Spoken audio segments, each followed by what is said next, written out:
a discreción. Distinguidas damas, honorables caballeros, tengan todas y todos ustedes muy buenas tardes. Sean bienvenidos al acto con motivo del bicentenario de la batalla de Ayacucho.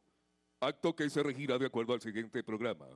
Himno Nacional de la República Bolivariana de Venezuela, Gloria al Bravo Pueblo, bajo los acordes de la gran banda sinfónica juvenil, Simón Bolívar. Atención. Simón Bolívar. ¡Hurra!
Al hombro.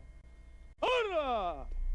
Honores al ciudadano Nicolás Maduro, presidente constitucional de la República Bolivariana de Venezuela, comandante en jefe de la Fuerza Armada Nacional Bolivariana.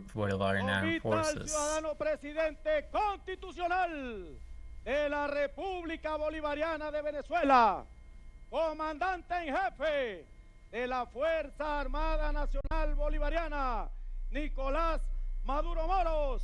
Atención, presenten. ¡Hurra!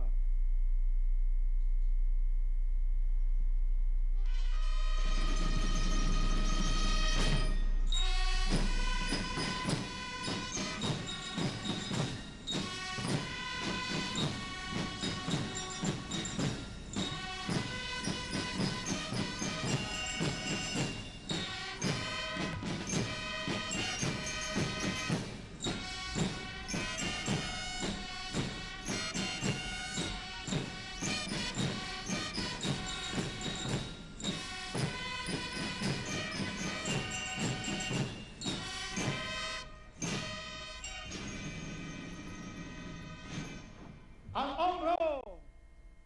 ¡Hurra!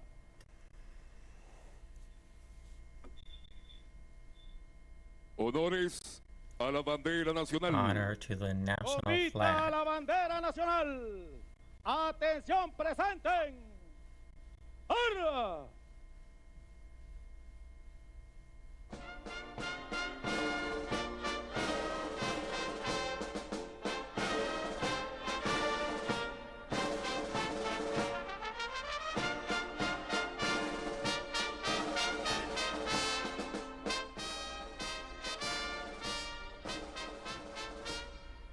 Al hombro. ¡Hurra!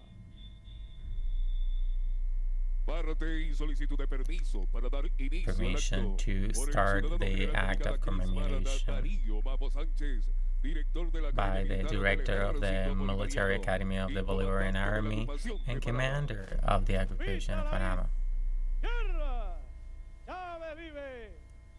La patria sigue. Independencia. Homeland continues. Viviremos y venceremos.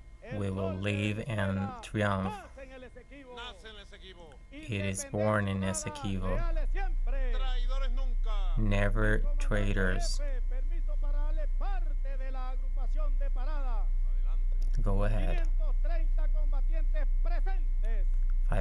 30 fighters present, revolutionaries, socialists, anti-imperialists, and we today more than ever with the hard Chavists.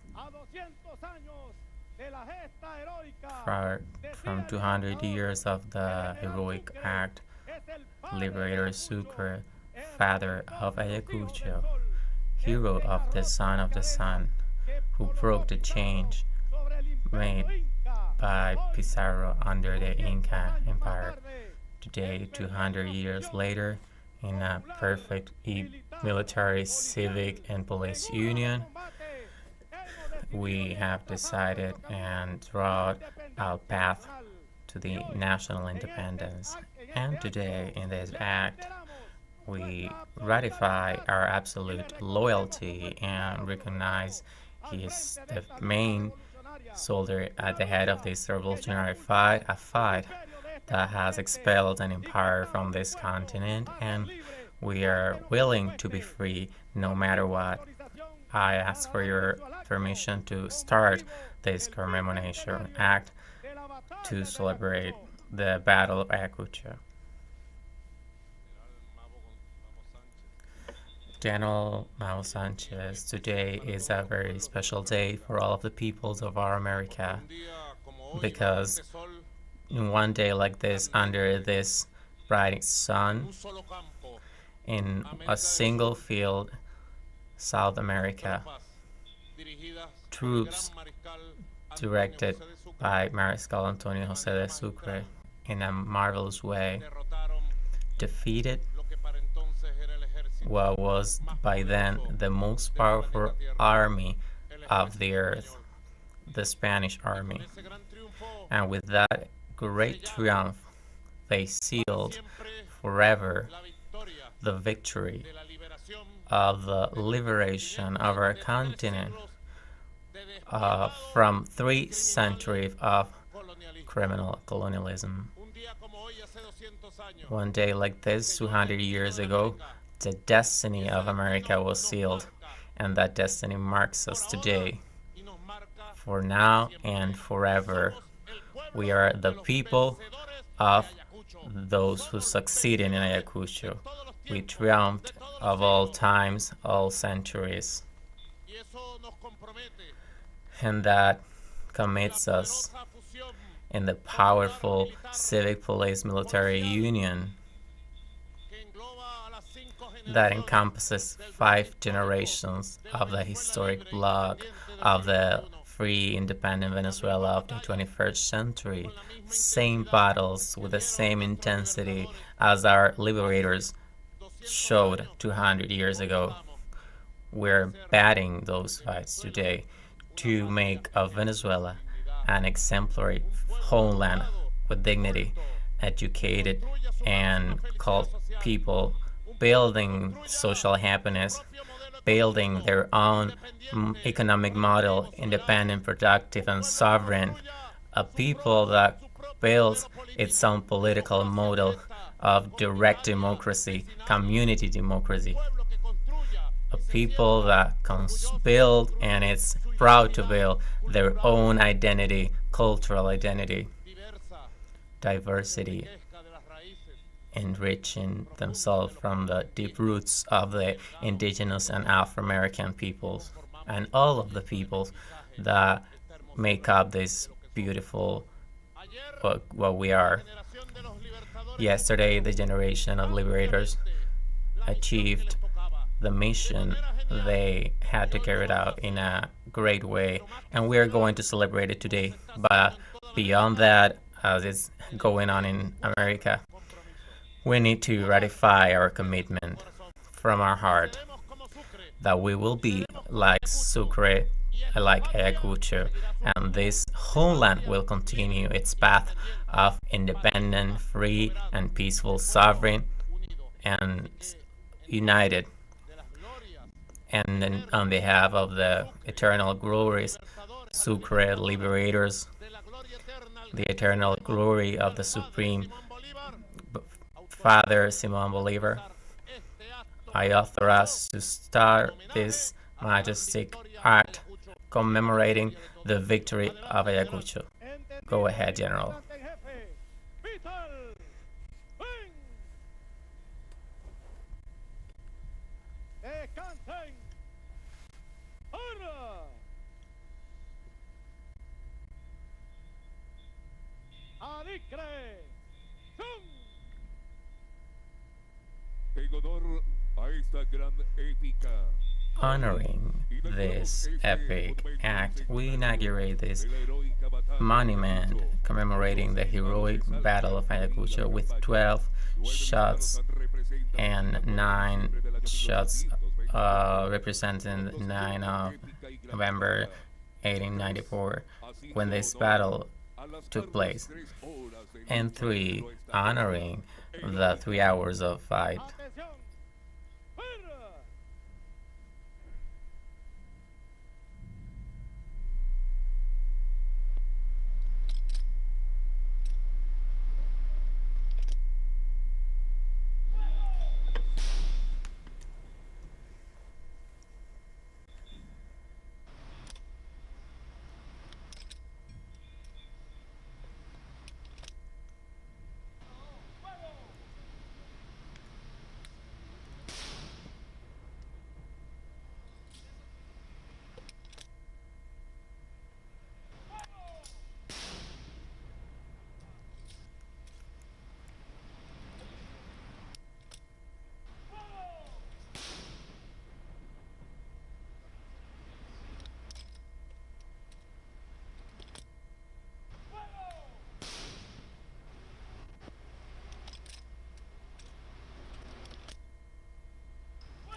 The silhouette of the faces of Bolivar and Sucre, 3, the map of South America, the 3 colors and the broken chains, which mean union and peace in America.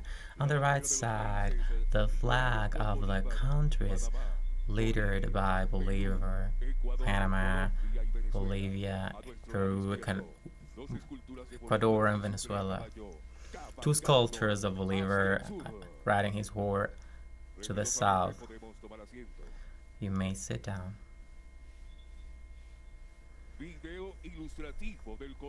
An illustrative video of the heroic Battle of Ayacucho.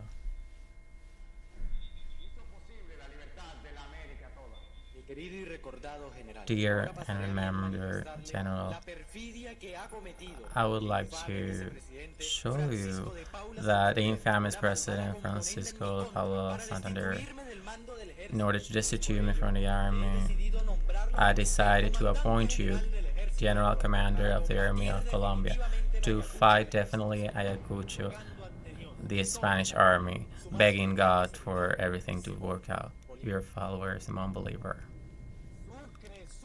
Sucre, a man out of the ordinary, with a spirit of divinity, loyalty to the emancipation of South America. The leader of this battle was General Antonio José de Sucre, and the strategical general of division Córdoba, with 25 years old.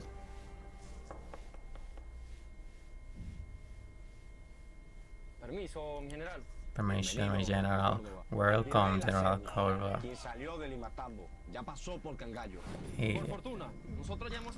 Luckily, we have gone through Ayacucho and the wildest Huancavelica and Matara. And we're here close to... Mi general, lo solicita la capitana Manuela Sáenz. Dígale que pase. Pase, capitana Manuela. General, vine a ofrecer mi servicio con el noble deseo de participar en Ayacucho, así como lo hice en Junín. Sea usted bienvenida, caballeresa del sol de Perú. Soldados, de los esfuerzos de hoy depende la suerte de América del Sur. Otro día de gloria van a coronar vuestra admirable constancia. Soldados, ¡adelante! Solo la lealtad nos garantiza la independencia y la soberanía de nuestro amado suelo sagrado. bañado con la sangre de nuestros próceres independentistas. Y así como en Ayacucho, hoy más que nunca, leales siempre. General Sucre, todos los americanos siempre recordaremos su sacrificio y lealtad. Esta pluma ya no nos pertenece a nosotros, los próceres independentistas. Te pertenece a ti para que continúes escribiendo la historia y el porvenir.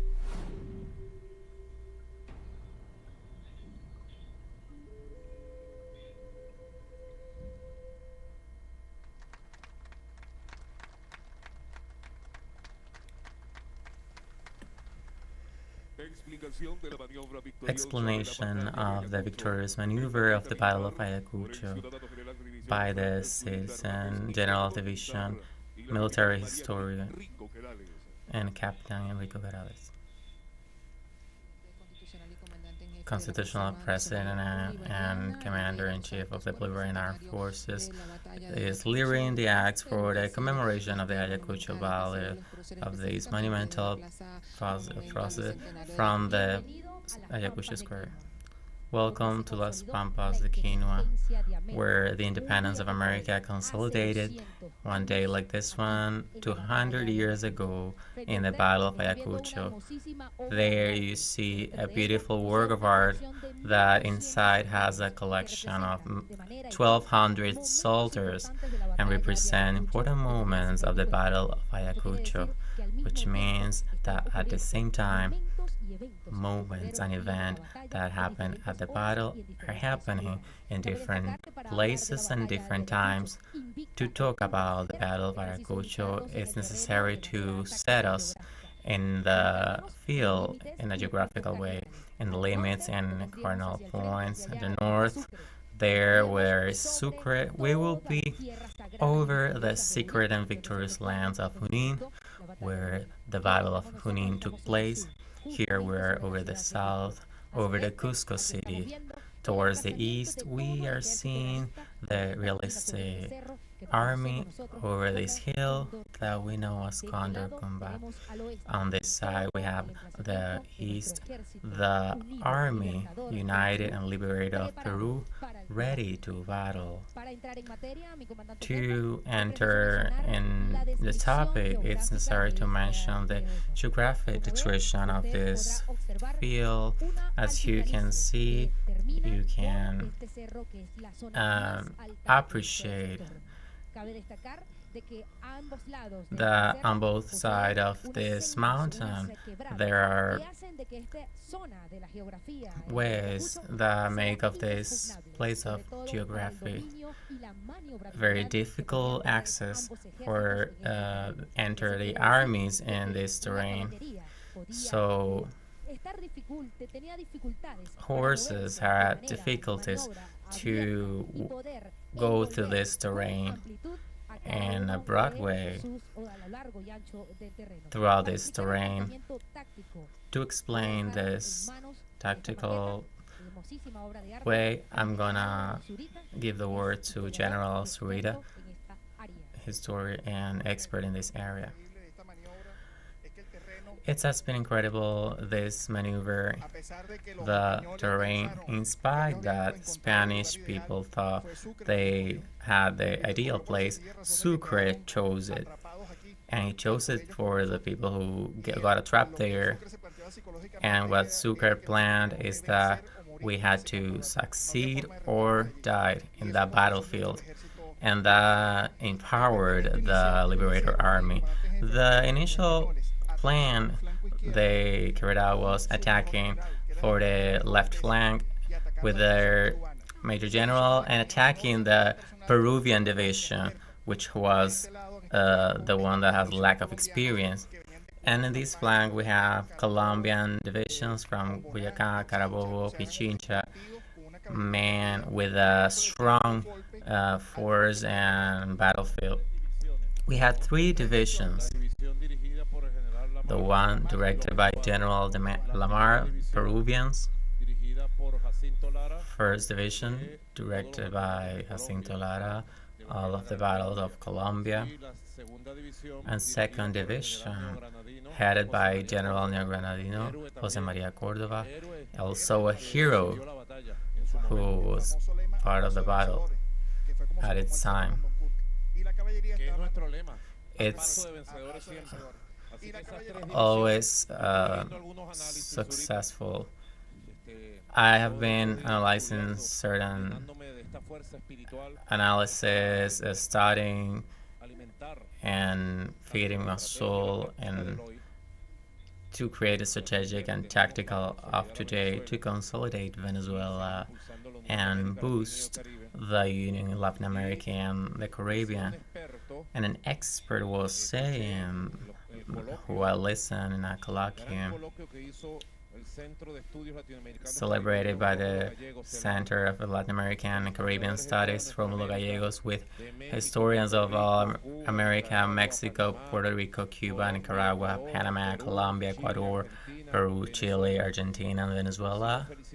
I congratulate them. And he was saying that tactics were different. Sucre used a united tactic of combat, not the classic tactics of Europa. He had his own war thinking, military thinking. However, the military thinking of the Spanish people were battle for divisions, for parts, and that way General Valdez started attacking by the left flank. That's exactly the tactic of Sucre, supporting the left flank and containing the Spanish army, containing Valdez's attack, and focus the troops in the center of the field and destroy all of the unities coming down the hill. Cordoba entered with his division. He was reckless and left the army overthrown, nor bullets, nor bullets, nor rifles were enough. We have moral and spiritual superiority because it doesn't belong to us. They may have more weapons and soldiers, but they won't have more heart and moral as us. That day, Monet and Cordoba gathered before the battle. And Cordoba say, look around you, we have hills. About that, there are certain versions. I have 3 versions. I have been doing some research. I went to Ayacucho to talk to the residents, and there were several versions. One version is that General Alcantara, military chief, head of this battle, he had killed with his own hands one of the brothers of Antonio José de Sucre. Noted. 10 years before, 10 years after Sucre faced it, and General Alcantara go to Sucre, and Sucre, seeing Alcantara defeated in front of him, the one who murdered his own brother, listens to the request of the general of the Spanish army, who the king was in prison and heard, look what we have done through history. And when he listened the request of surrendering, Sucre didn't commit revenge, so he said, we're going to talk.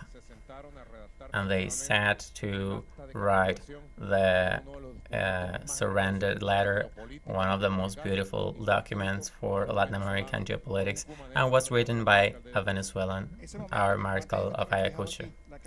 That moment is reflected here, the capture of General Alcantara by the sergeants. Where is the Virrey La Serna captured? And there is Alcantara surrendering. The rise of Colonel Manuel Bolivar said to Manuelita, be careful, don't go to that battle. You're in charge of historic archives and logistics. And then he found Sucre, the one in charge of documents and logistics, took a horse and went to fight to the battle. taking care of wounded and defeating the imperial army. Sucre and Manuelita didn't get along. Both had a rough character.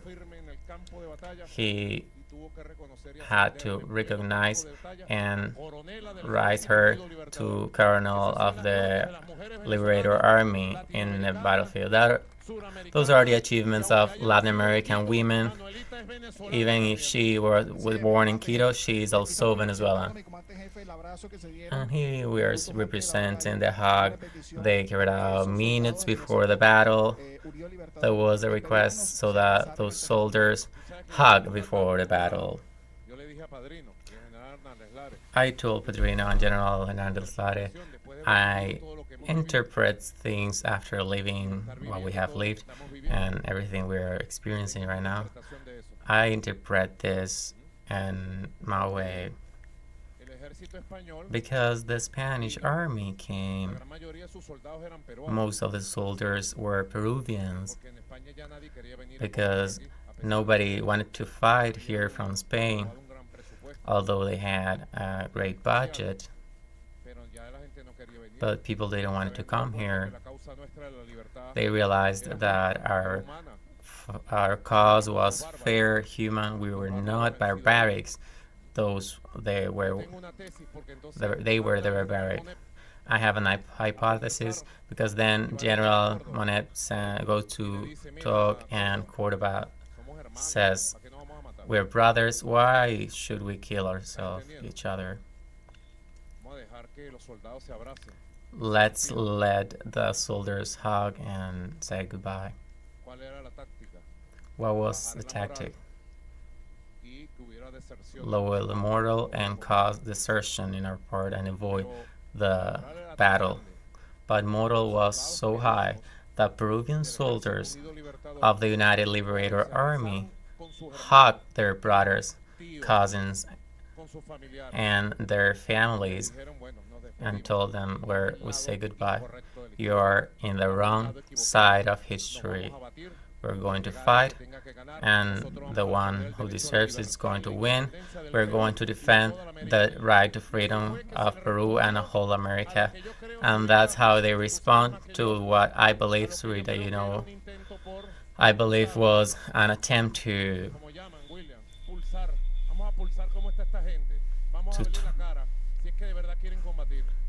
see how these people are going to react. They underestimated us and continue to underestimate us. But our strength, loyalty as fighters and warriors. The second proposal was made that day. General Monet says Cordoba to surrender and see how they are positioned in the field.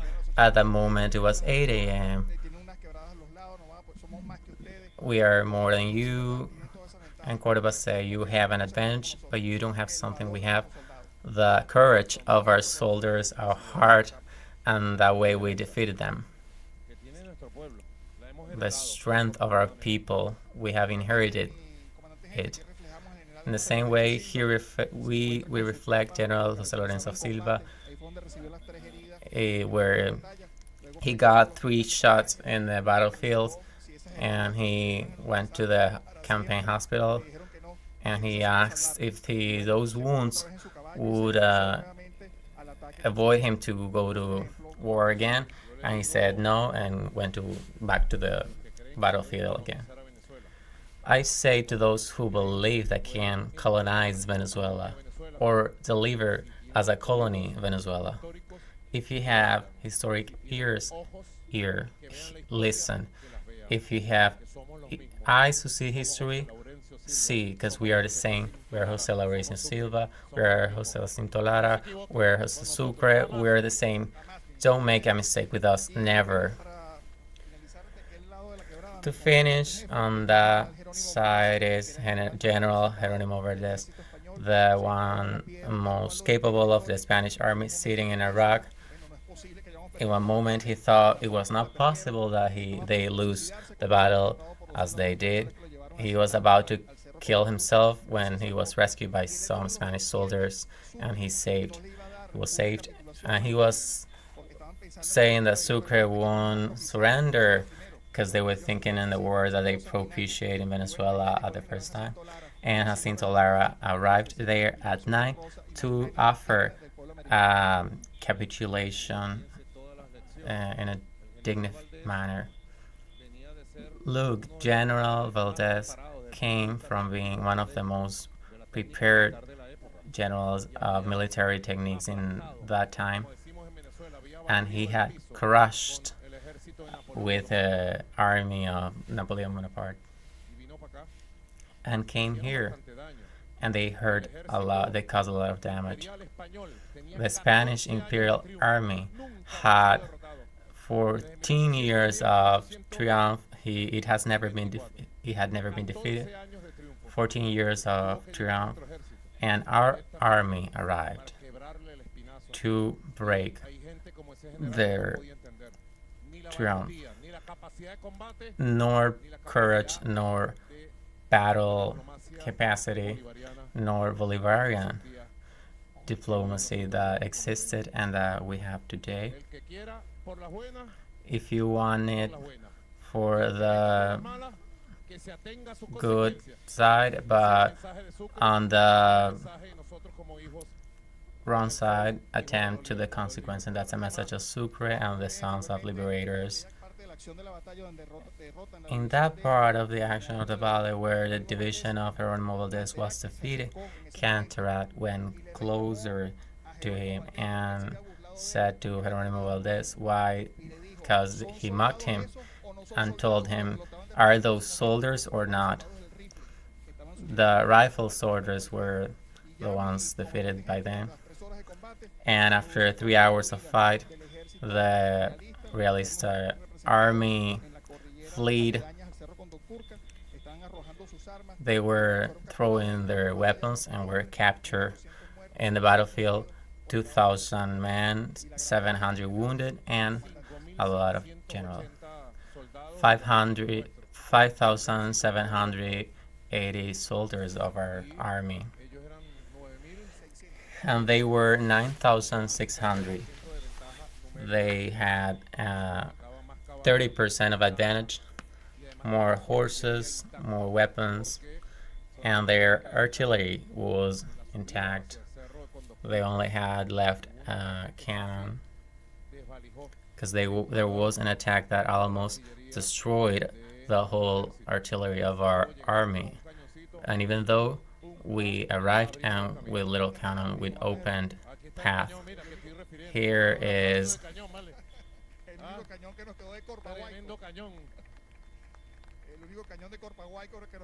the cannon.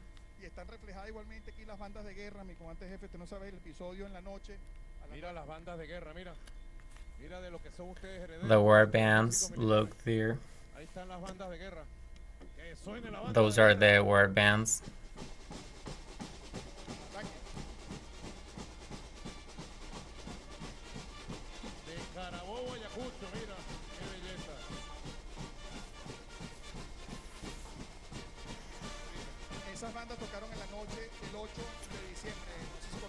Those bands played in the night in December 8. Sucre ordered to play 9 a.m. to simulate an attack to the realist army. Nothing happened. The band of war withdrew, and next day the battle took place. Let's applaud to Rita, Major Rico, and let's continue to make an effort to recognize the history. I would propose you, if it's possible, if it's not damaged by rain, it would be good, Minister of Education Hector Rodriguez, that schools and high school students when come here to know the story and glories of Ayacucho and our Liberator Army. Congratulations. Thank you very much. God bless you.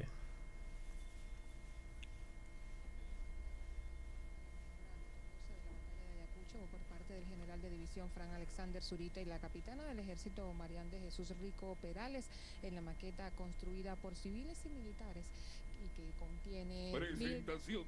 Puesta de escena teatral.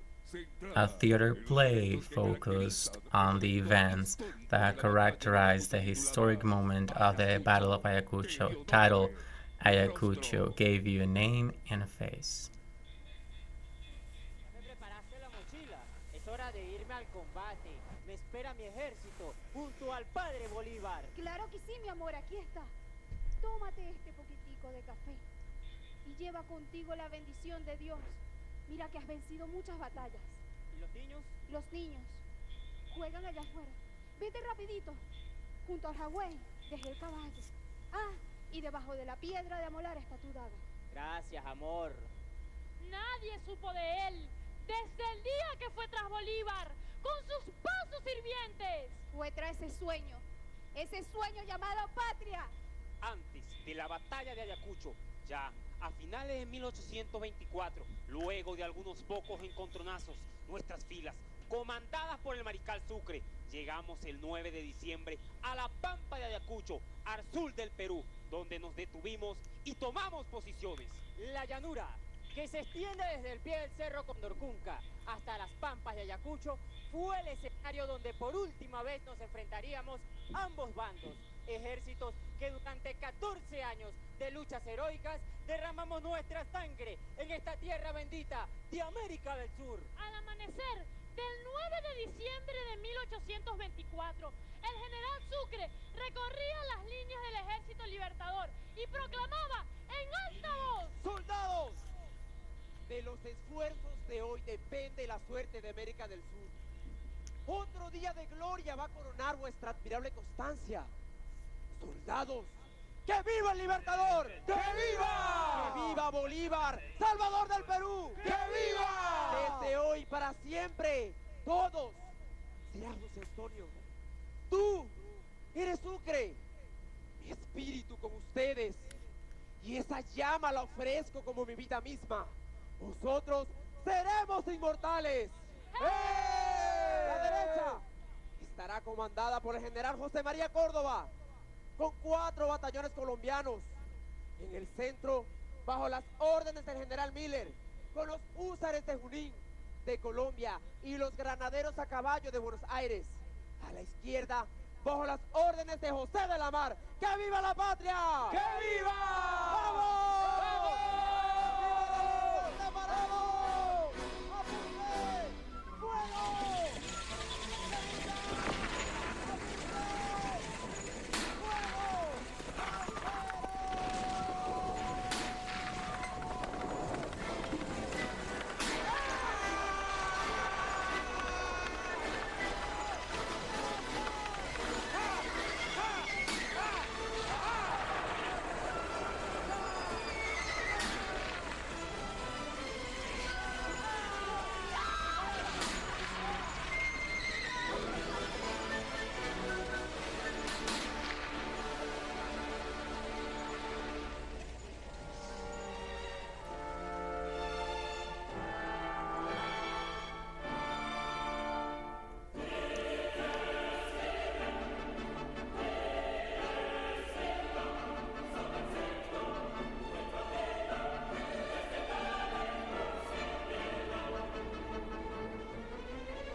Por la autoridad que me otorga la divina providencia, hoy te asciendo a coronela por tus triunfos en Junín y en Ayacucho. Mi general, en Ayacucho derramaron su sangre por igual. Colombianos, ecuatorianos, peruanos, bolivianos, mexicanos, argentinos, venezolanos. ¡Que viva la patria! ¡Que viva! Rosa esposa. Quiero que sepas que después de aquella victoria, tu esposo quedó sembrado en toda América y el gobierno venezolano trajo sus cenizas hasta el campo inmortal de Carabobo. Ese soldado que anteriormente era llamado el soldado desconocido es el representante de todos los que participaron en nuestra guerra de independencia y a partir de hoy tiene rostro y nombre: ¡Soldado Venezolano! La batalla de Ayacucho, cumbre de la gloria americana, obra del general Sucre. Su disposición fue tan perfecta y su ejecución divina. ¡Nosotros! Esta generación del siglo XXI de soldados y soldadas de la Fuerza Armada Nacional Bolivariana hemos esperado el bicentenario de la victoria de la batalla de Ayacucho para bendecirla y contemplarla sentados en el trono de la libertad. El general Sucre es el padre de Ayacucho, es el redentor de los hijos del sol, es el que ha roto las cadenas con las que envolvió Pizarro el imperio de los incas. Hoy nosotros dignamente representamos a Sucre con un pie en Pichincha y otro en el Potosí, llevando en sus manos la cuna del Manco Cápac y contemplando con su espada las cadenas rutas del Perú. Nosotros, herederos de esas glorias, hoy nos mantenemos con pie firme ante el imperio más genocida de todos los tiempos, el imperio de los Estados Unidos. La fusión popular, militar y policial hace resistencia a la Unión Europea y sus lacayos que pretenden asfixiar la patria de Bolívar. Esa misma oligarquía que asesinó a Sucre, a Zamora y al comandante Chávez sigue viva. Consciente de esta realidad, nuestro presidente constitucional de la República Bolivariana de Venezuela, Nicolás Maduro Moro, a cada sanción y medida coercitiva unilateral da una respuesta positiva al pueblo venezolano. Armas a discreción, a paso de vencedores. Batalla de Ayacucho, epopeya de hermandad. Sucre, Milen y Gamarra, Bolívar, la Maridara. Grandes libertadores, moradores del Perú. En la patria sigue aún ese grito de valor. ¡Siempre unidos! ¡Venceremos! ¡Leales siempre! ¡Leales nunca! Y así damos un fuerte And aplauso that way we al applaud pueblo the venezolano Venezuelan y nuestra people Fuerza and Armada our Nacional Bolivariana, Bolivarian armed actividad forces cívico-militar as centrada civical en los military eventos que activity caracterizan el focused on momento the events that histórico characterize de the la historic batalla de moments of the Carabobo. Battle of Carabobo.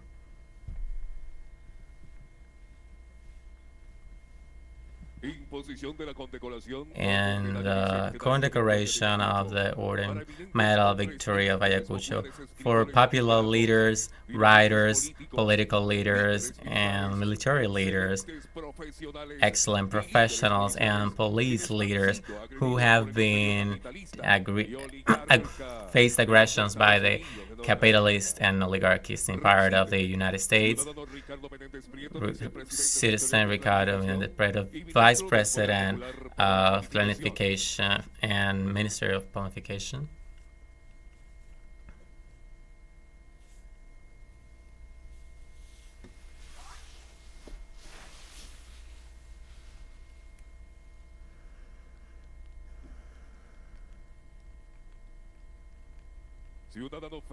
Citizen Alfred Nazaré Ñañez Contreras, Sectoral President of Communication and Information.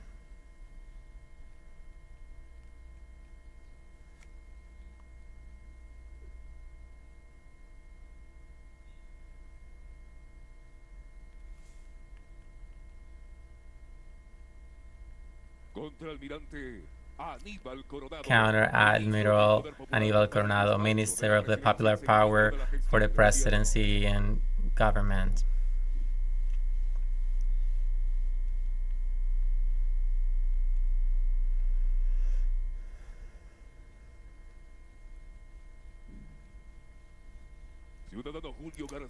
Julio García Serpa, Minister of the Popular Power for Criminalistic Service.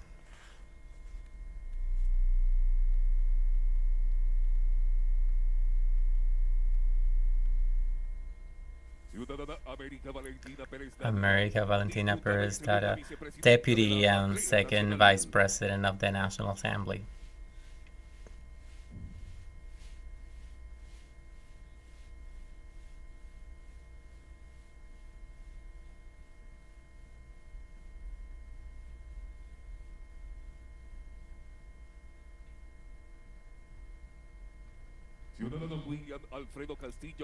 William Alfredo Castillo Boyer, Vice Minister of Anti-Blockade Politics of the Popular Power for Economy, Finance, and Foreign Trade.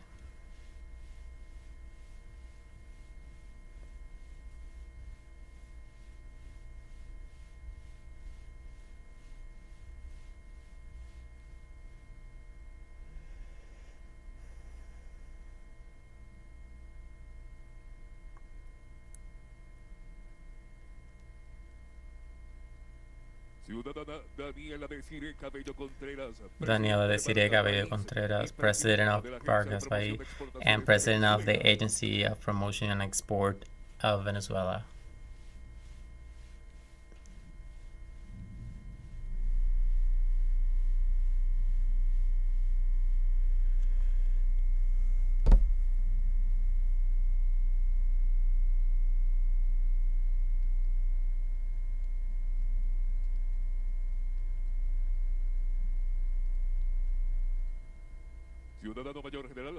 Major General Javier Jose, Commander of the Director General of Counterintelligence, Director of the Bolivarian Service of Intelligence, Orlando Rabón Bolívar, General Commander of the Bolivarian Military, José Alfredo Rivera Bastardo, Vice Minister of Services for Defense, and Major General Commander of the Capital Verde.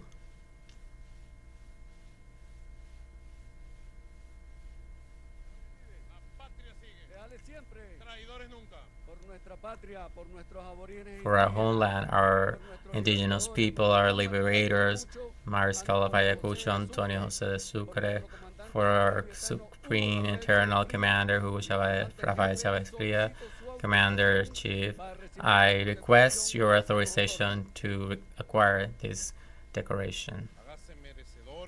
You deserve and are the sanctions that the imperialism throw over you, but you're heirs in action of the glories of this decoration that is given for the first time in Venezuela in 200 years. Decoration Triumphers of Ayacucho.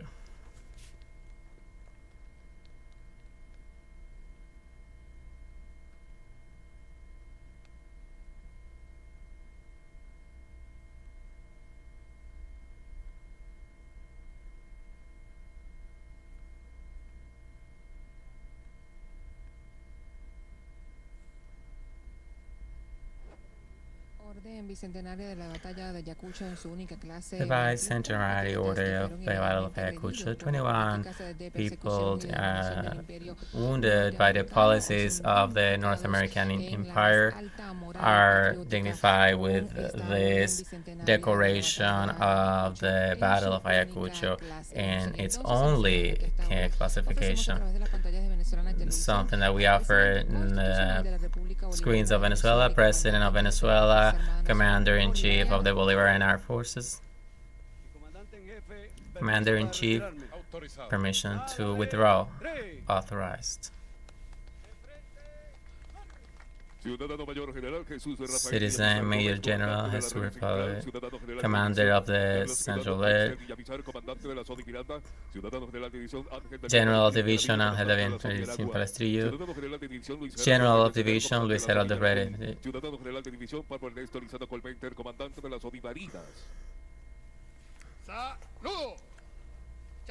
La patria sigue. Leales siempre.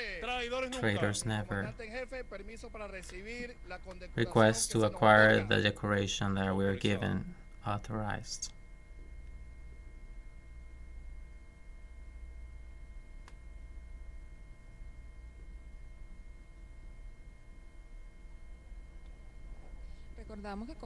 Remember that as a political weapon, the illegal sanctions have been used against women and men, fighters of our homeland, the homeland of Bolivar, that has enriched nations of South America, and that today holds its spirit of independence and sovereignty, and has the history of Hugo Chavez to this reality. Same historic enemy, yesterday colonialism, today imperialism. Today we see this Condecoration Act of the President of Venezuela, Nicolás Maduro, who based on what has been this aggression towards our people.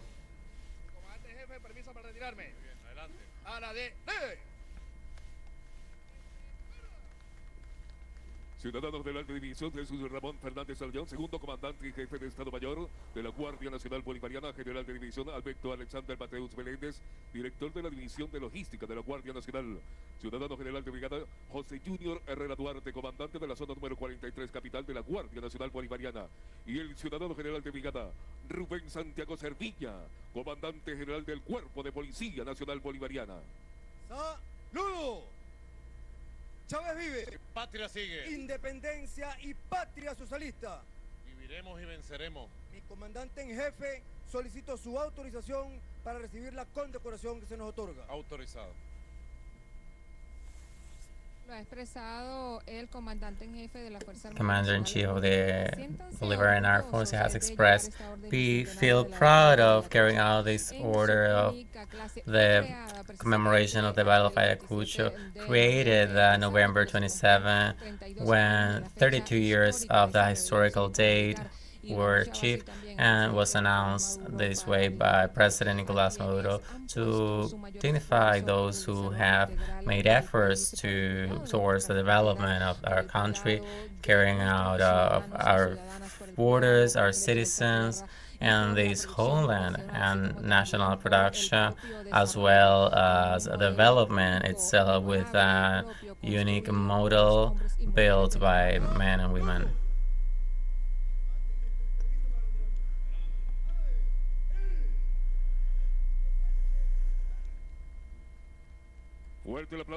Applause for these men, popular leaders, writers, for this deserved decoration. Words of the Major General Joao Hernández Lares, General Commander of the Bolivarian Army.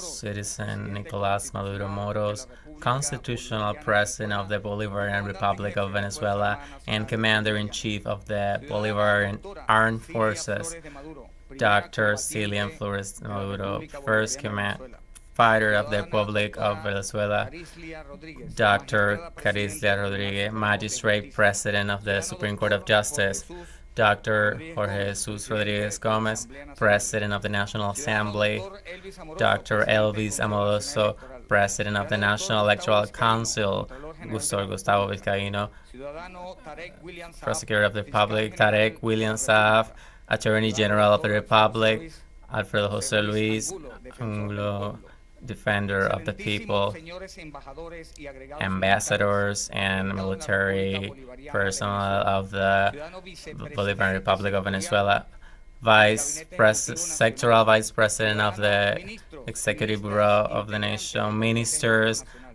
and governors, Bolivarians here in this act, General-in-Chief Padrino Lopez, Sectoral Vice President of Sovereignty and Minister of Defense, General-in-Chief Domingo Antonio Larnetares, Commander of the Bolivarian Armed Forces, Manuel Enrique Castillo, Commander-in-Chief of CELFA, and Major Generals and Admirals here, part of the Bolivarian Armed Forces, Major Generals, Admirals, Commander of the Strategic Regions, Deputies of the National Assembly, Mayor of Caracas, distinguished guests here present, generals, officers, troops, professional musicians, militaries, troops that are here today with us,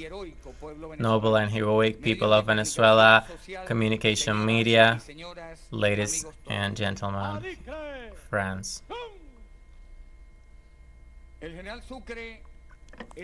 Sucre General is the father of Ayacucho, redemptor of the sun, who broke the chains with Pizarro, the empire of Incas.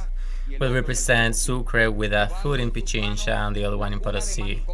Carry on in the Cuna of Macocapa and looking at the chains of Peru broken by his sword, Simón Bolívar, Lima, February 21, 1825.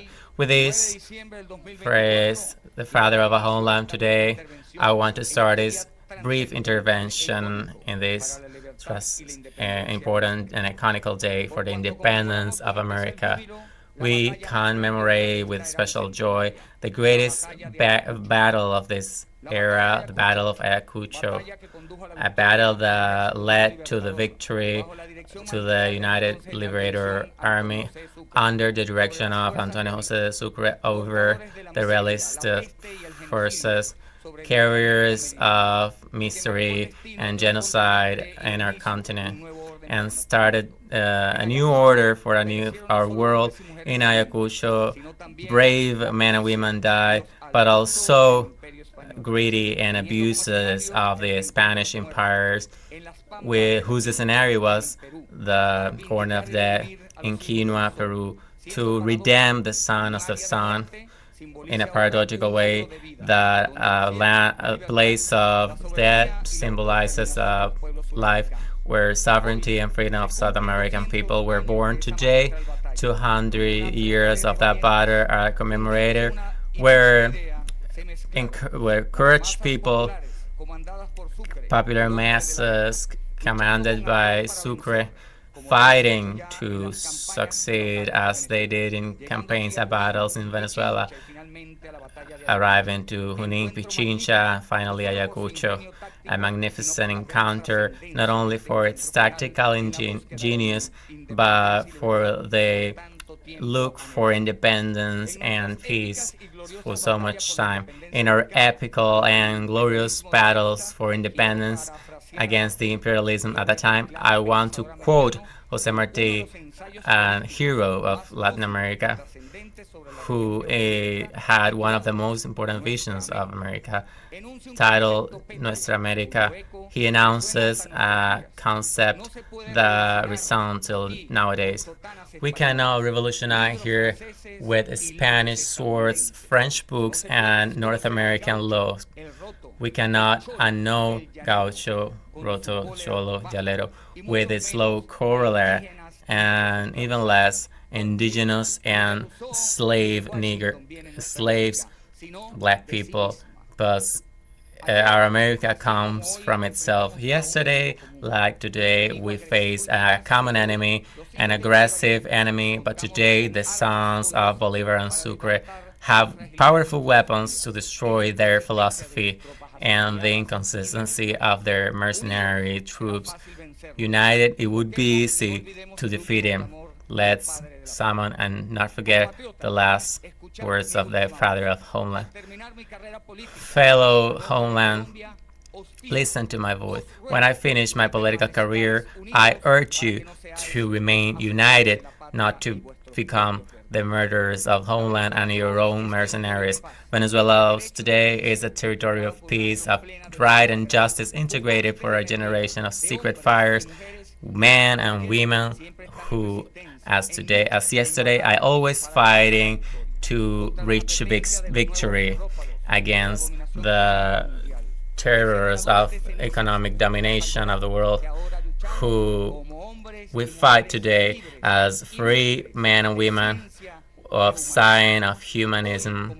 Today, like yesterday, we face the empire with their mercenaries and their oligarchies and last names, who follow the empire, which have changed, designed, and deceiving in a war without restriction, confused with different dimensions and different sequences, designed for fascism and interior spoliation. Today, in the headquarters of the nationality, we honor the heroes of Ayacucho, place of sacrifice and field of victory, where the battles of a continent fight together for the same ideal, united for a common goal. On December 9, 1824, from Ayacucho to Orinoco and to Plata Argentino, announced to the world that finally America was free and independent. Gloria to liberators Simón Bolívar and Mariscal of Ayacucho, with who their ideal of homeland fight the soldiers of Peru, guided by Lara Cordova. Today, we congratulate the soldiers, descendants of Lamar, Castilla, Salaverry, and other liberators of the Inca land who fought along with the Venezuelan people. Today, we celebrate another final point of the shame of the foreign land interference in another South American country. Another point of the Bolivarian path in counterposition with the genocidal vision of the imperialist oppressors. Any Latin American people were willing to be a slave of other. We were subjected more for amazement and ignorance than by force. In the world exist infinite forces that boost women and men to great destinations, and our homeland has been blessed with those men and women who, after winning freedom with blood, follow the ideals of Bolivar, accompanied by the Mirandina flag with three colors, willing to defend social grantees of other brother peoples from Carabobo to Ayacucho, with this facts that I will share. First actions of General Sucre happened in October 25, 1824, as commander of the United Army, with the realization and maneuver of recognition, putting their forces in the places near the Curima, where he disposed some units to that goal. The Realista army, under the command of José Lacerna Martinez, Virrey of Peru, was in advanced areas, willing to offense an action that started with cross rivers on the Cotomac River. On October 31, the troops informed of the realist operation that was ongoing, which generated a maneuver of the United Army to a safe terrain to ensure victory. The plan of the realist chief was carry out a maneuver to interpose the United Army on the coast to help Sucre battle in favorable conditions. During this Realistas arrived on November 16 to Guamayba. General Sucre was informed in time in the locality of La Brama of the Realista advance, moving with his army to Anlahuaylas, where some days after he knew the advance of the Realistas in Marcha, who were trying to cut communication lines with Lima, ending with this fact that will summon battles after. De la Serna realized that he failed contacting since he didn't reach the forces that were involved.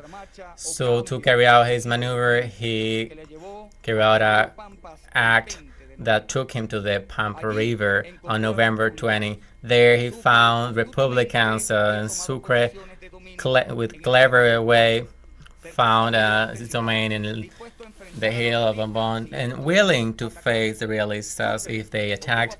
Sucre took defensive positions of privileged blockade with physical domain from the height, critical points, and proximity directions.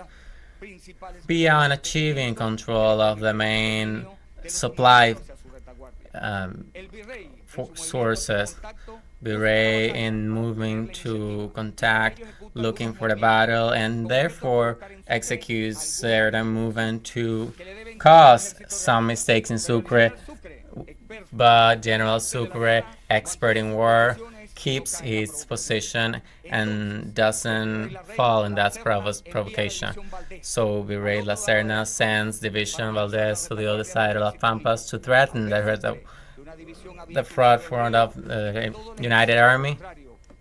Sucre, seeing that the whole contrary army could carry out the same maneuver, abandoned its position and moved forward to the north, followed by the Realista unities in a parallel way to the move executed by Sucre.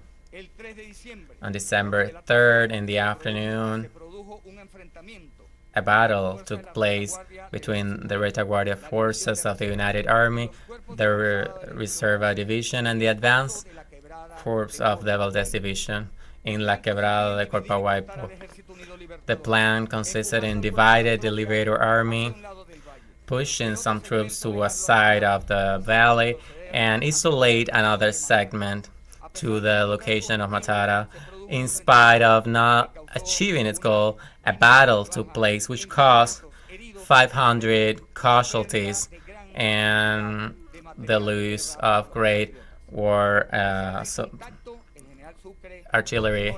In spite of the contact, Sucre continued the advance to arrive in La Pampa on December, where he proposed to battle the Realista army. But on December 6, Sucre takes position on La Pampa, Ayacucho, a valley in the Condorculca Cerro with enough tension to battle this fight here.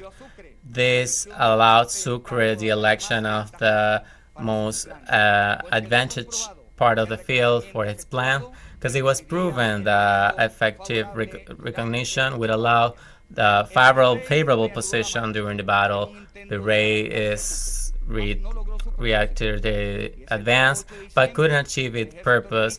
But on December 8, the Realista army took positions in the Cornucunca Hill in the face of the position of the United Army. In the east of the valley, Sucre placed his 5,000 fighters divided in 3 infantry divisions, and their men from Germany, France, Argentina, Bolivia, Chile, Ecuador, Great Britain, New Grenada, and Venezuela were there, all willing to conquer the name of liberators of the New World. The General of Division, Antonio José de Sucre, arranged his troops the following way. 1st Division Colombian with Cordoba and the 200 men in the right flank. 2nd Division, 1,300 men in the left flank.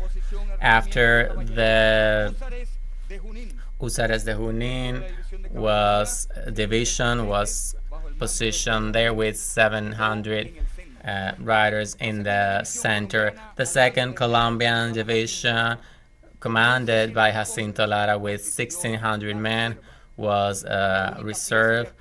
The only piece of artillery was placed in the middle between Miller and Cordova divisions. Sucre's position had its flanks secured, but in the front couldn't for the enemy due to cuts by the locals. In the facing the Royalists were 3 field marshals, 5 brigadiers, conforming this army by 4 divisions of infantry and 14 pieces of artillery. They were 9,000 1,310 men. During the night, from 8 to 9, Republicans carried out an incursion against realists, led by Cordova Division, which moved some units to the mediation of the enemy lines to fire the army.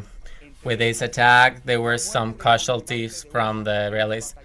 The death of the commander of one of the divisions. The battle on early hours of December 9, the commander of the realist force announced its plan with the Valdez Division, 4 infantry divisions, and 4 pieces of artillery in the right flank, Monet Division in the center, and Villalobos in the left, Ferraz supporting Valdez and General de las Segnas. From the 14 pieces of artillery, 4 were part of the Valdez Division, and the other ones distributed in the front. Mariscal de Campo Valdez attacked the left Republican flank in the center, Monet Division, and waiting for Valdez to exit with advantage to attack in the front. Villalobos should attack the right Republican flank, and they should descend to the valley and strengthen actions in the back. First hours in the morning were used for two army in exchanging fire and by the realists in the execution of artillery, which was useless. However, the action of the realists damaged the Republican line, especially the Bogota division. Valdez division started the attack going down the quebrada of La Pampa to execute the position of Republicans on the left. On the center, the 5 battles of Bonet and 5 cannon in the heights in the corps of Villalobos were, and with his previous actions, Ferrey started the execution of the plan that was established. This possibility was warned by Sucre General as it's deduced from its word. Seeing that the masses of the center were not ready and the attack on the left was compromised, I sent Cordova to the center with his columns protected by the infantry of General Miller. Along with this order, the battalions win and the rifles will be reserved to carry out the combat where it's necessary. And with the confrontation on the left, Valdez General threatened the fixation of Lamar Division and interposed this one and the one in Cordova. But the danger was counterattacked by Vargas Battalion and Junin. The infantry unit was attacking in front and USRS in the flank. Realist battles were dissolved in a simultaneous way, and the other battalions counterattacked the 4 flanks of the enemy in the right, which were defeated. Valdez's attack was failing, and with this counterattack, the initiative was recovered in the moment when the Mona Division of Villalobos didn't win the position, frustrating the possibility of success of the realist army. Cordova, in coordination with the movement of all units, the big part of the Villalobos division was destroyed by Cordova, which attacked Monet's division with its battalions divided into battles, disposed to battle. The fight produced when the first brigade barely had passed the quebrada. The attack was so strong that part of brigade was destroyed, and the second brigade was also destroyed. At that moment, Teniente General Teniente Candela led the 2 battalions until the line where Monet was suffering the attack of the Republicans. But these units were defeated. Same happened in the Infante battalion when it resisted the act of the all of their encounters failed, and the success of the Sucre operation is in its dynamic part in the counterattack with the exploitation of the principle of opportunity, enough power of battle, and election of the application of force. In this critical moment of the battle, realists tried to attack, forming 3 squads, but in combat were destroyed immediately by José Lauricio Silva and his troops. This scene has been narrated by Garcia Camba in a clear way. The 3 squads formed received order of charging from its position, which was executed quickly, and lancers from Colombia waited strong with their enormous lances. Without time to meditate, this didn't stop our soldiers. With their actions destroyed, caused damage in the opposition army. Garcia Camba said that terrible combat started there, leaving several casualties of the realities, which made impossible the continuing of this. And the unities of Cordoba General were replaced by General Lara that should unite the persecution, led by Lamar. At the end of the battle, realists were pursued and divided in any direction. More than 1,000 of their troops have fallen at the hand of Republicans, captured by them all of their artillery and war supplies, and a lot of their soldiers were dead in the battlefield. The battle had constituted an enormous, overwhelming failure for the realist cause. When General demanded a capitulation to Sucre, in spite of the Republicans decided to surrender, as Sucre believed, deign of the South American Commission concede honors to those who surrendered and succeeded 14 years in Peru. That same day, the commander of both armies signed a document through which South America ensured forever its independence and its sovereignty. Great Mariscal of Ayacucho had influence with the opportunities or precise orders, infantry, to something important as well, exploiting success. Today, in this commemoration, we honor again our heroes, General Antonio José de Sucre, the most organized, the most capable man of war.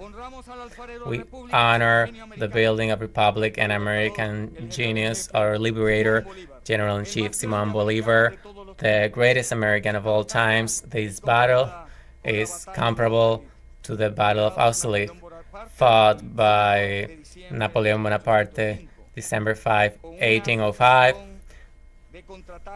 with counterattacks and constant counterattacks. As Venezuelans, we should feel proud heirs of the glory of Mariscal of Ayacucho, and to be deserved there, we need to remember the battle. The campaign of Peru is ended. Its independence and the peace of America have been signed in the battlefield. The army thinks that its trophies in the victory of Ayacucho are the offers of the expectation of the liberator of Colombia. Our symbols are present in the army and El Callao by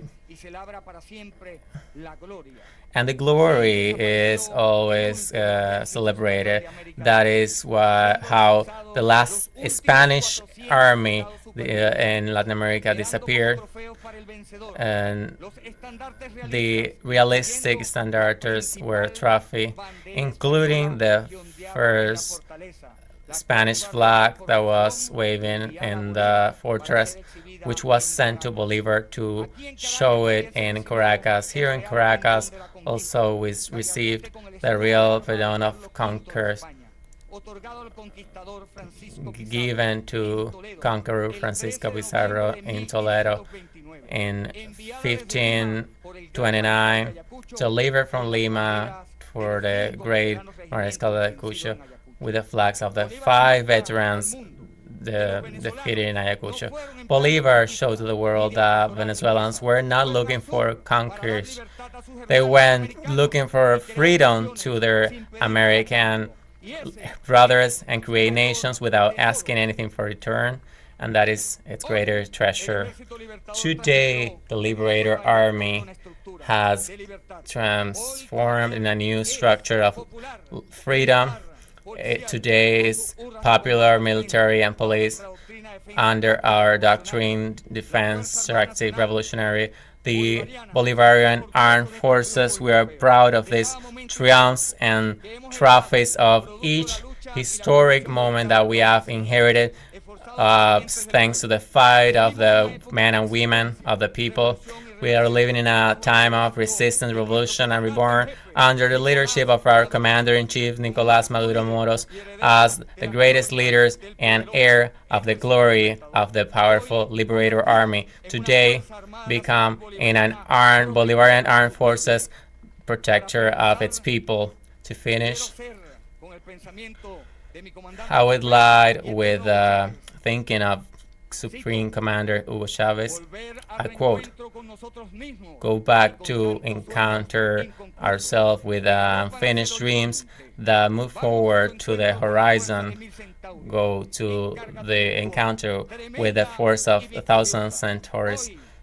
Victorious today, we are united in one together, Bolivar, Sucre, Chavez, and Venezuela. We are today Ayacucho. We are today Venezuela itself.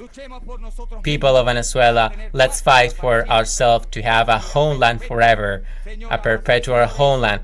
Ladies and gentlemen, Chavez is alive and homeland continues." Entonces las palabras del mayor general Joan Hernández Lares, quien hacía una cronología sobre. We were listening to the word of Major General Hernández Lares, who were relating the words of the Ayacucho battle, led by Antonio José de Sucre in the Battle of Ayacucho. He was narrating the union of the people with its army in the ideas of Simón Bolívar to ensure the indefinite independence of South America. And remember that any people wanted to be dominated. It was an unanimous voice in the whole region who once wanted to be independent. General Sucre is the father of Ayacucho, redemptor of the sons of the sun, who broke the chains with which Pizarro involved the Inca's empire. Posterity will represent Sucre with a foot in Pichincha and another one in the Potosí, carrying the Manco Capaca, and seeing the change of Peru broken by his sword. Liberator Simón Bolívar, Lima, February 21, 1825.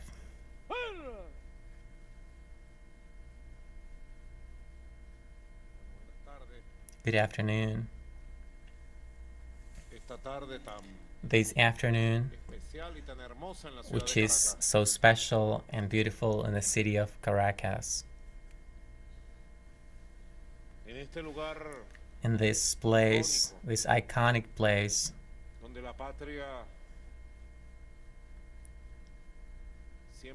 where our homeland is always honored, and honoring its heroes and heroines. A special, bright, beautiful afternoon. It seems like the day of freedom in which the liberation of the homes of Manco Cápac, Atahualpa, and the great kingdom of Incas, the sons of the sun. The sky gave us this beautiful sun, this beautiful city, to us, heirs of the sons of the sun. The Quechuas, the Aymaras, the Caribe. Something beautiful we're seeing here in Caracas. Free, sovereign, in Christmas. Beautiful day today. I want to greet in a special way the representatives of the governments of the world in Venezuela, here present ambassadors of fellow countries, China, Russia, India, Turkey, Belarus, Cuba, Nicaragua, Haiti, Trinidad and Tobago, Saint Vincent and the Grenadines, Abkhazia, Palestine, Suriname, South Africa, our fellow Republic of Syria, Vietnam, Brazil, Iraq, Sudan, Malaysia, Egypt, Arab Republic, Korea, Indonesia, Bolivia, Colombia, Norway, Qatar, and all of the international agencies here in Venezuela. Special greetings to the young people here present, the Symphonic Orchestra Simon Bolivar, beautiful expression of music and culture and identity of Venezuela. Martial band here present of military musicians. The military of Venezuela, men and women of the people, deputies of the National Assembly, officers of the Bolivarian Armed Forces, presidents of the public powers, Dr. Jorge Rodriguez, president of the National Assemblies, Beatriz Rodriguez, president of the judicial power, Elvis Amodoso, president of the electoral power, Tarek Williams, our Attorney General and President of the Moral Power, Vice President of Government, Diosdado Cabello Rondon, Ricardo Menendez, and all of the Vice Presidents. The Executive Vice President is not here, although she was architect along with the Mayor of Caracas of this beautiful monument that we're given to the city of Caracas today. She's in Arab Emirates.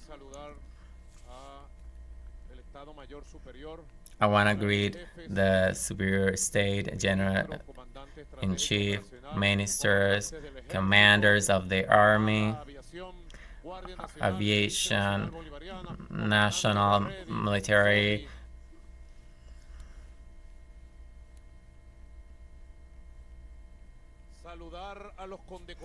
congratulate those decorated for the first time, the newly created decoration, Battle of Ayacucho, great victory of Ayacucho. To those who winners of Ayacucho, Venezuelans who were sanctioned by the North American Empire last week, and that sanction became a decoration to their honor, their moral and a commitment. Go ahead. General, Commander, Mande a discreción y a continuar en su puesto. Un minuto. continue in your position for a minute. Continuar en su puesto por un minuto.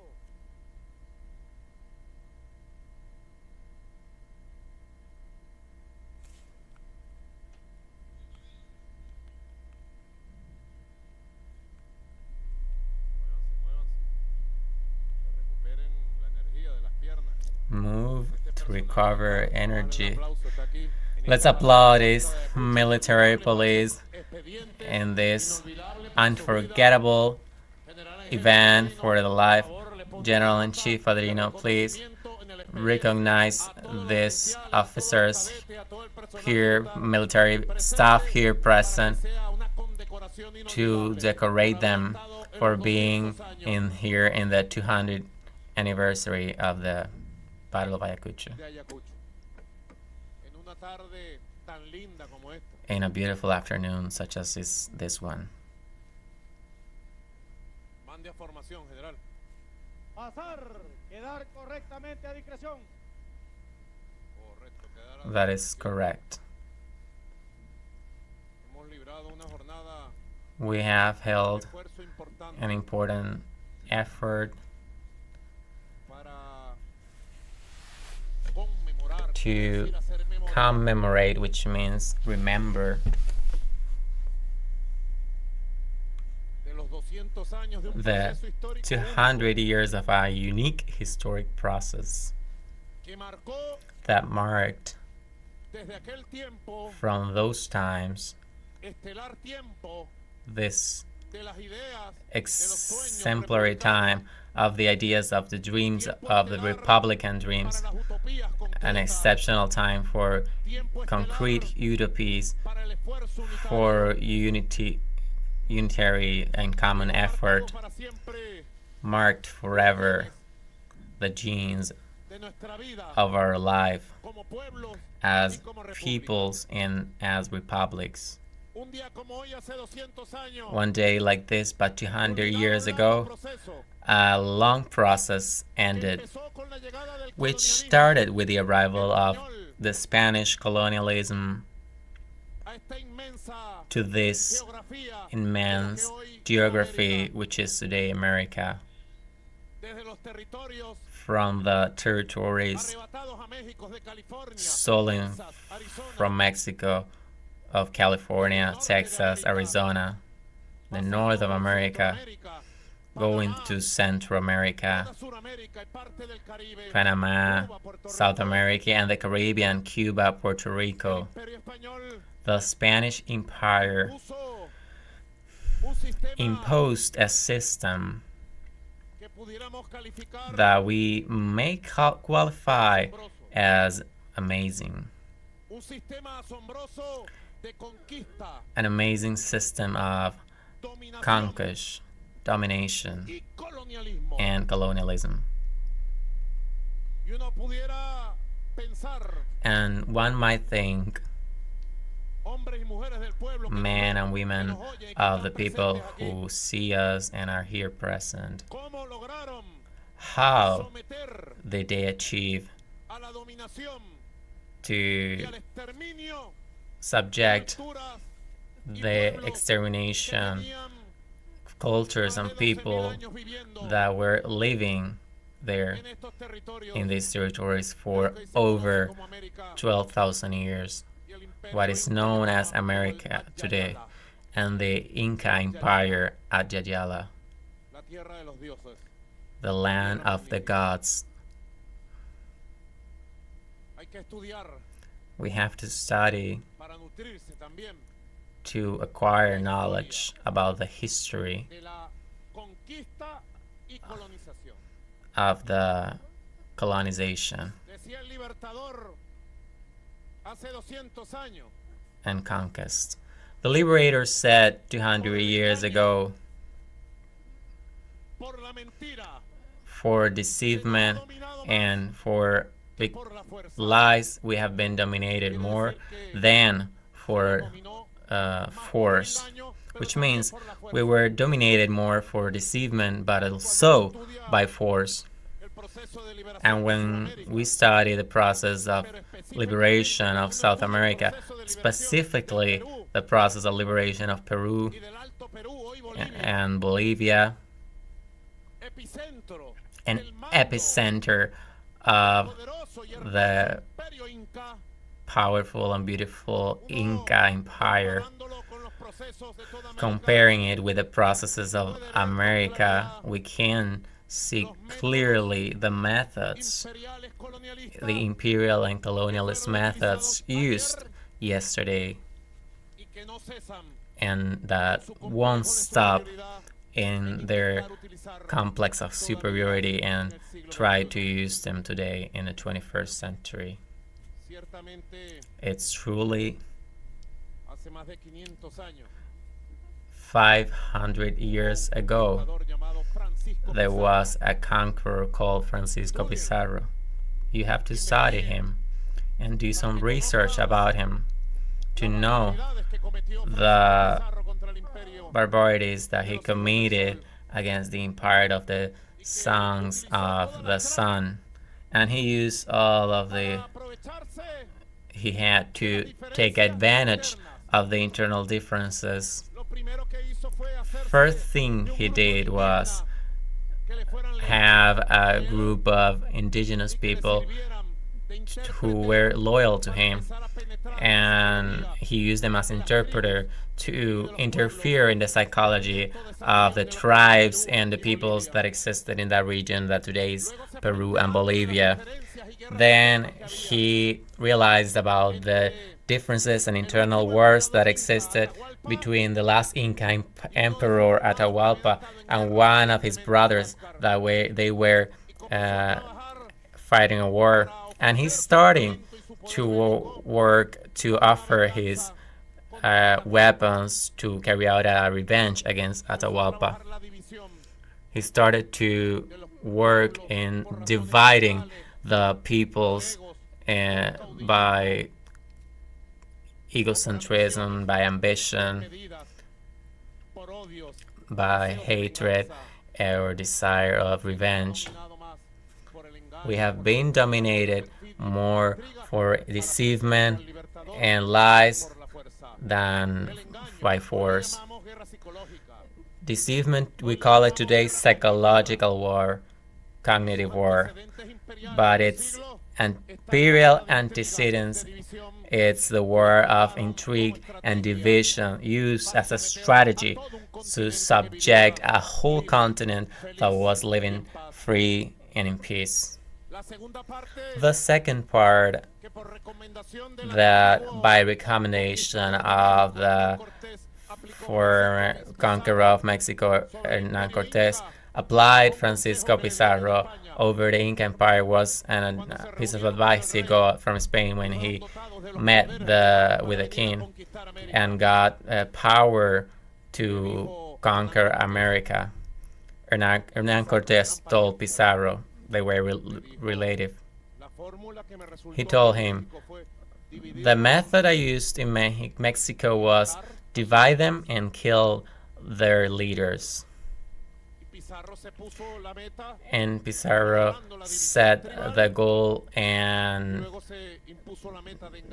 divided the peoples, and then he decided to deceive Atahualpa, that with an army of 40,000 men, well trained with the weapons of the time, couldn't avoid at its time that action. Hernán Cortés told Pizarro, kill the leader, because the indigenous people believe that their leaders are gods, and when you kill them, they think that God died, and they lose the battle, the wheel for battle. And that's what Pizarro did in a meeting of deceivement. He murdered Atahualpa, and that meant the start of one of the most brutal periods of conquer colonization, and extermination of human, political, and cultural of the old civilization of America. And the legend, we might say criminal, of Francisco Pizarro as the great conqueror that destroyed the Inca Empire. 290 years after were needed. A Tupac Amaru was needed. Eternal glory to Tupac Amaru. And also a Tupac Katari, a Bartolina Ciso. And Bolivar had to arrive. Sucre and the United Liberator Army 290 years after to make justice and vindicate the sons of the sun and overthrow the Spanish Empire that exterminated their culture. The imperialist strategy always had the same component: cognitive war, lie, deceivement, division. In the time, dividing people that were 12 million inhabitants. Diosdado, Hector, Celia. 12 million inhabitants, which means it was a whole nation of indigenous people, powerful indigenous people, ambassadors. Only Atahualpa was followed and protected by 40,000 soldiers, well armed by its time. That was one of the advantages of the Spanish army that arrived with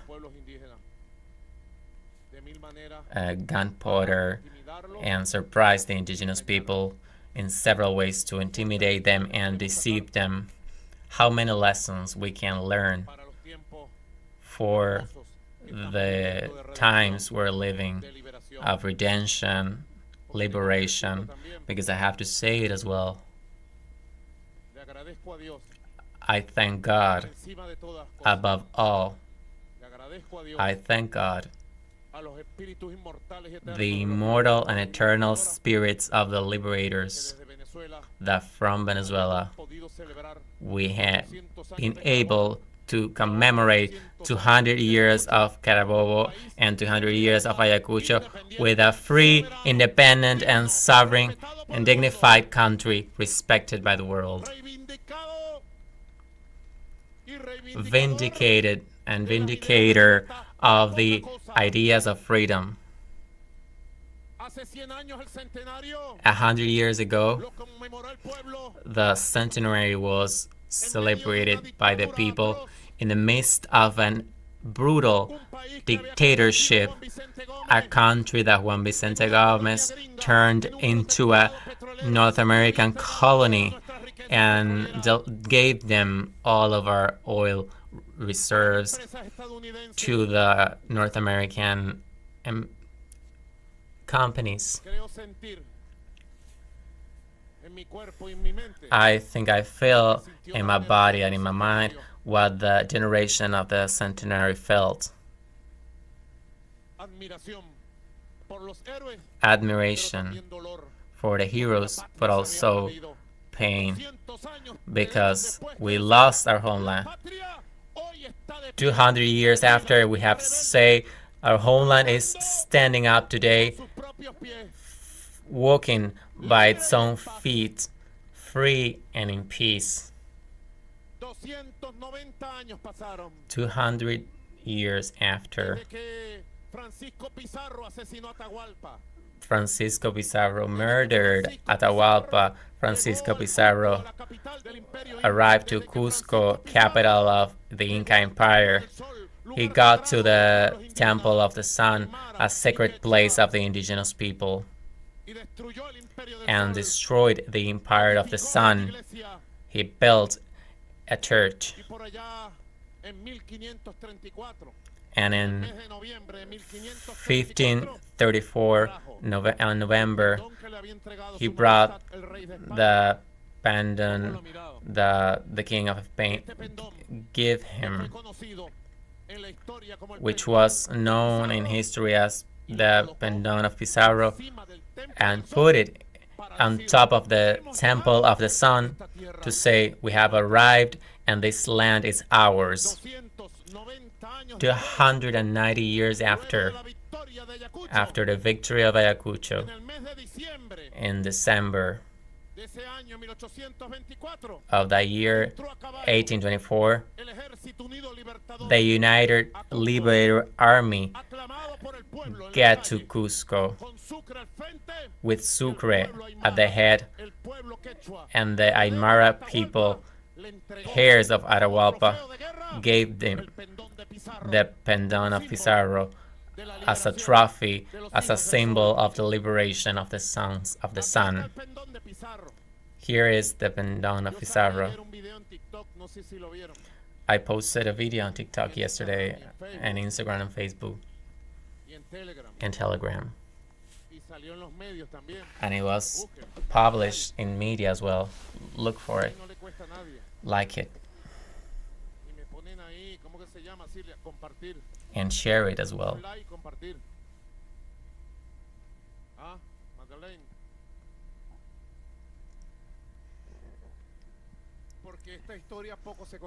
Because this is a story that is not well known, but it's so glorious. That's why I wanted to bring here, because General Sucre in December 1824, 220 years after, defeated the last remnants of the powerful Spanish Empire.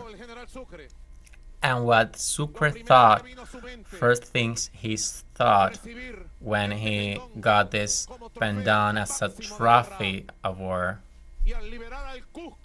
and freeing Cusco of domain, was sending Pizarro the pendant as a symbol to the liberators Simón Bolívar, and he did it. Immediately, by horse, they delivered the pendant of Pizarro with a letter to Bolívar. He arrived in Lima and was admired. Liberator Simón Bolívar, before the Battle of Junín, went to the Temple of the Sun and meditated there and asked to the gods of the Temple of the Sun, the ancestors and indigenous people, to join him in Junín and ensure him a triumph, something that happened that way in August. And you know what was the first thing Bolívar thought when he got the pendant of Pizarro as a symbol of the great victory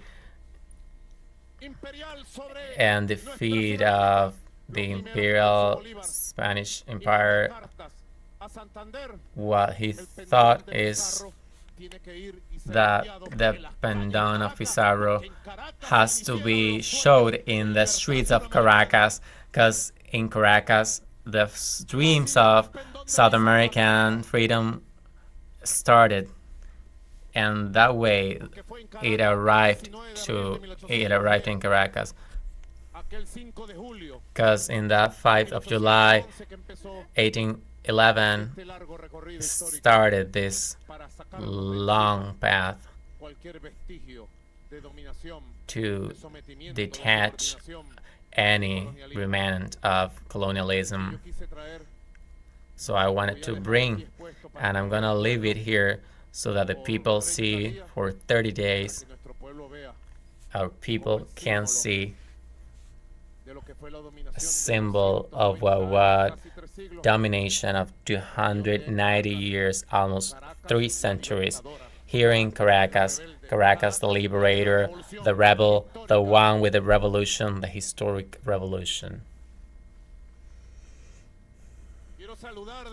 I want to greet from here the peoples of South America and the Caribbean. The United Liberator Army was a result of the work of Bolivar to unite the forces.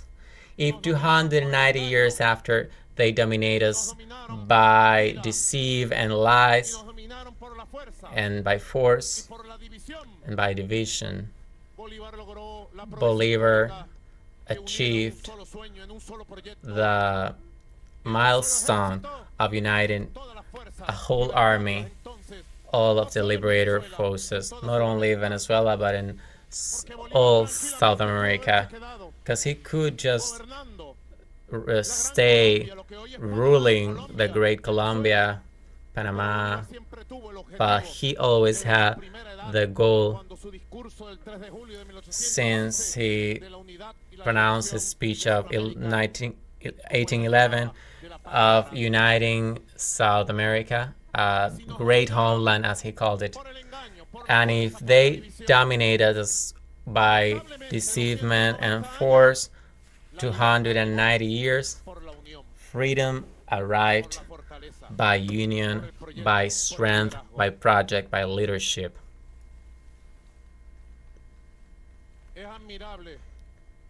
It's something loable and moves me to see and to know and be able to lead this commemoration as president of the people, as a man of the people. It's exciting to ratify the enormous work of the liberator, how we arrived to the fields of Junín and Ayacucho, officers, men and women of the people, with the most powerful army ever known in the history of America. Nor even the process of independence of the United States had a beautiful and powerful army like ours. And it was called United Liberator Army. And it encompassed forces that had battled in Carabobo,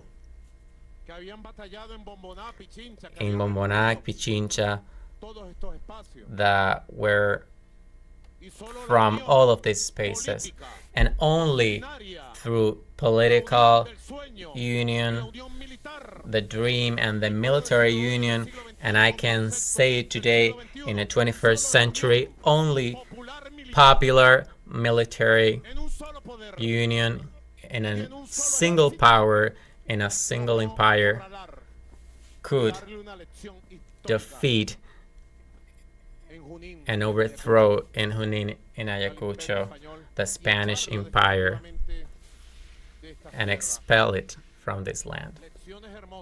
Beautiful lessons that come to feed the history of fight of these beautiful times of resurgence. I want to send special greetings to all of the soldiers, the military staff, and the people of Peru, Bolivia, and tell them, to the people and the police forces of Bolivia and Peru and South America, Sucre calls us to unite us to a new liberation, a new process of South America and our America, militaries of the great homeland.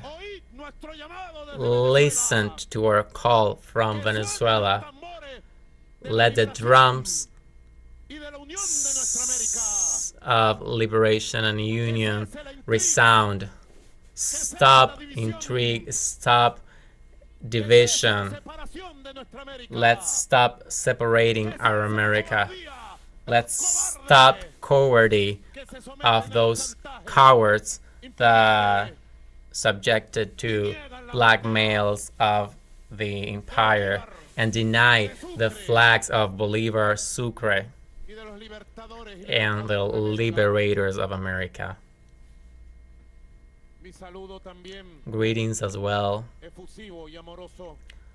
Warm greetings to the military forces of our fellow Colombia. I was seeing the commemoration to General Jose Maria Cordova, and I sent to the people of Colombia the same call of union to free our homelands from the neocolonialist domain and achieve the original dream that created us, the original dream of Bolivar and of Sucre. The lessons they gave us are many, beautiful lessons for this time and future times. We are in times of the bicentenary era. The youngest should know that this bicentenary Bolivarian era started on July 24th, 1983, when a young captain called Hugo Chávez Fría swore with the same strength of the Sacred Mount and with his own word to see Venezuela free in this bicentenary era that took us from July 24, 1983, where in this Caracas was born until December 17, the day he died in Santa Marta, betrayed and stabbed by deceivement and treason. The greatest man that has ever existed in this American and Caribbean land, our liberator, Simón Bolívar. So we have had to see how it became a reality, what Chavez said, and that captain became the commander of a people and of a great historic process, and how that historic process could transcend even the passing of his leader. Many said once Chávez leaves us, this people goes to sleep again. And you know what happened? This people is awake and rebel more than ever, carrying out flags and dreams and utopies. We have suffered seizure, economic, political, war. We have faced conspiracy.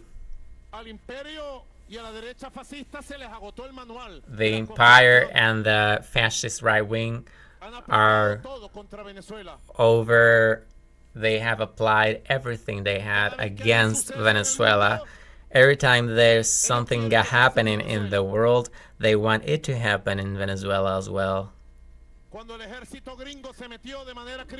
When the North American empire interfered in Iraq in 2003, they asked North Americans to do the same in Venezuela. But it was a defeat for them. The result: tranquility and peace and development and national sovereignty triumphed. When North Americans interfered in Libya and bombed and assassinated thousands of people, they asked them to come here and bomb and kill Chavez. And our commander, I remember him facing a disease, told the people, Venezuela is not Libya. Venezuela is the homeland of liberator. We love Libya. We love its people. We regret this barbaric attack that destroyed Libya and summoned it into chaos. And in Venezuela, we had peace, sovereignty, and union. 2011. When in 2014, Nazi groups carried out a coup d'etat in Ukraine and Kiev, murdering innocent people, assaulting the power of the Nazis that rule Ukraine, that have been defeated by Putin. They also said, it's time for Venezuela, and we know the history. 2014, our people, with a constitution at hand, defeated the attempts of unleashing a civil war in our beloved Venezuela. Now, in the face of what's happening in Syria, we are watching the development of painful circumstances for the people of Syria. Now, those of the fascist extremism are going to demand a civil war for Venezuela as well.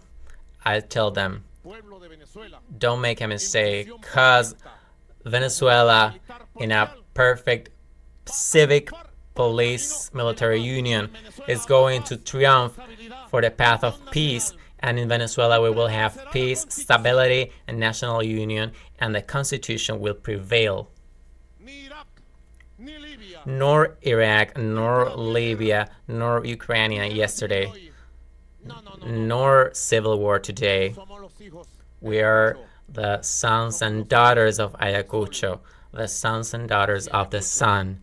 And if Ayacucho was the Waterloo of the Spanish Empire in America, if they dared imperialists, if you dare fascists, it would be the Waterloo of all the conspiracies, and you will regret it for 100 years for messing up with the peace and stability and union of our beloved Venezuela.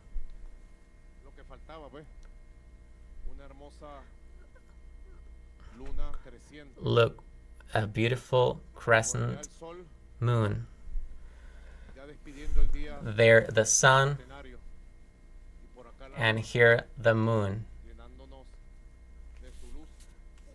brightening with light and love in this beautiful night.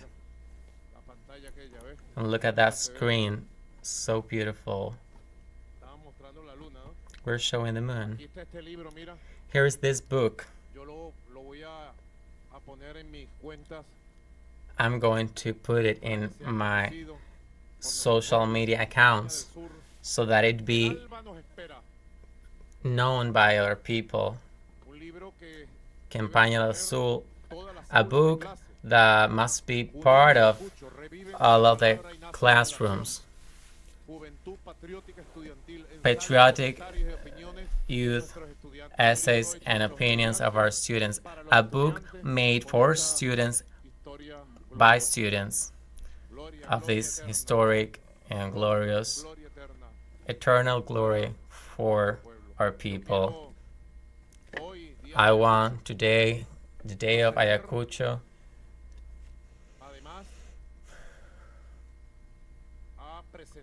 present, already elaborated, already finished, the plan of transformations and development of the Bolivarian armed forces, the plan of the military revolution.